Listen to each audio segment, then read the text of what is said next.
Once upon a time in Fairyland, a fairy godmother found herself rifling through her cupboards looking for her mortarboard and whistle.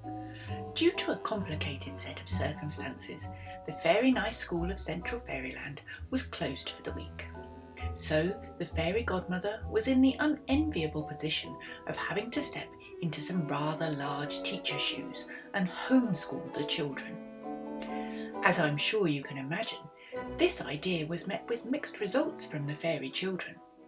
Some of them wept and wailed, "But we love our school teacher and we shall miss our friends."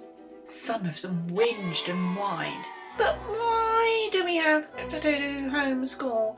Can't we just have a week off and play video games?"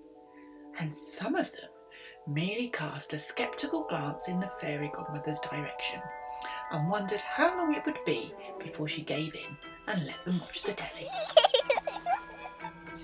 Fairy godmothers, however, are made from stern stuff. Their work often involves making the best of a less than ideal situation. You just ask Cinderella.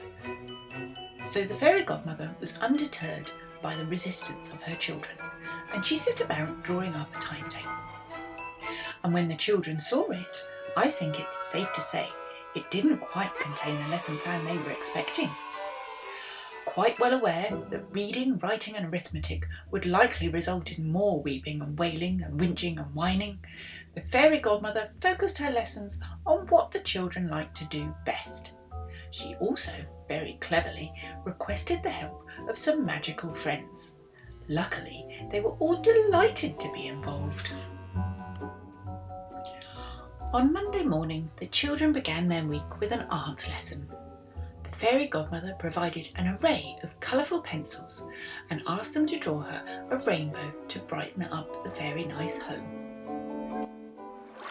In the afternoon, with the sun high in the sky, they all happily trotted down to the beach, where the mermaids gave them a magical swimming lesson. The fairy godmother sat on the sand and enjoyed a cup of tea as she listened to their splishes and splashes. Tuesday began with a crash and a bang. 2 lucky leprechauns taught the children how to sing a rainbow. The fairy godmother set the table for the afternoon craft session while she listened to their warbling and whistling. On Wednesday, a happy hush descended over the fairy house as the fairy godmother delighted the children with a morning full of stories, many of which were true tales featuring her very good self. When the fairy godmother had exhausted her repertoire, she asked the children to write fairy tales of their own. The fairy godmother had a cheeky nap while she listened to their pencils scribbling and scratching.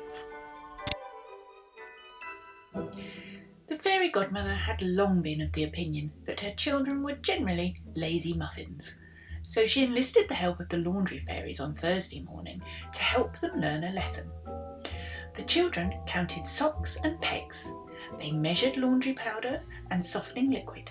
They even learnt about angles, as the laundry fairies are extremely precise when it comes to folding.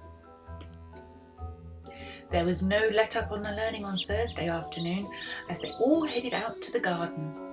As nature angels, learning about plants and wildlife is very important for fairy children, but it was no great chore because being out in the fresh air and sunshine made everyone's wings shimmer.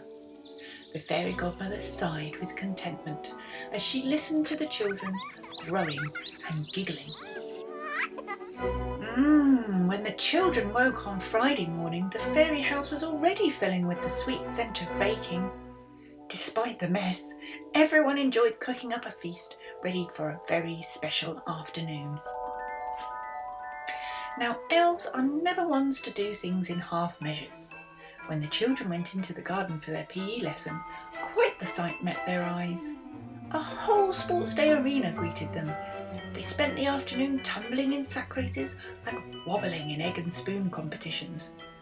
The fairy godmother found herself a deck chair and a broad-brimmed hat. She sat back and listened to the children clapping and cheering. They finished the afternoon off enjoying a hearty picnic of all the treats they had baked that morning. At the end of the day, when the children were in bed, Worn out by all the fun and games, the fairy godmother sat in her chair and reflected on their magical adventure. It was safe to say they had all enjoyed the week far more than they had expected to. The weepers and the wailers had found they actually had ready-made friends in their brothers and sisters. The whingers and the whiners had found that they enjoyed doing other things almost as much as they enjoyed video games.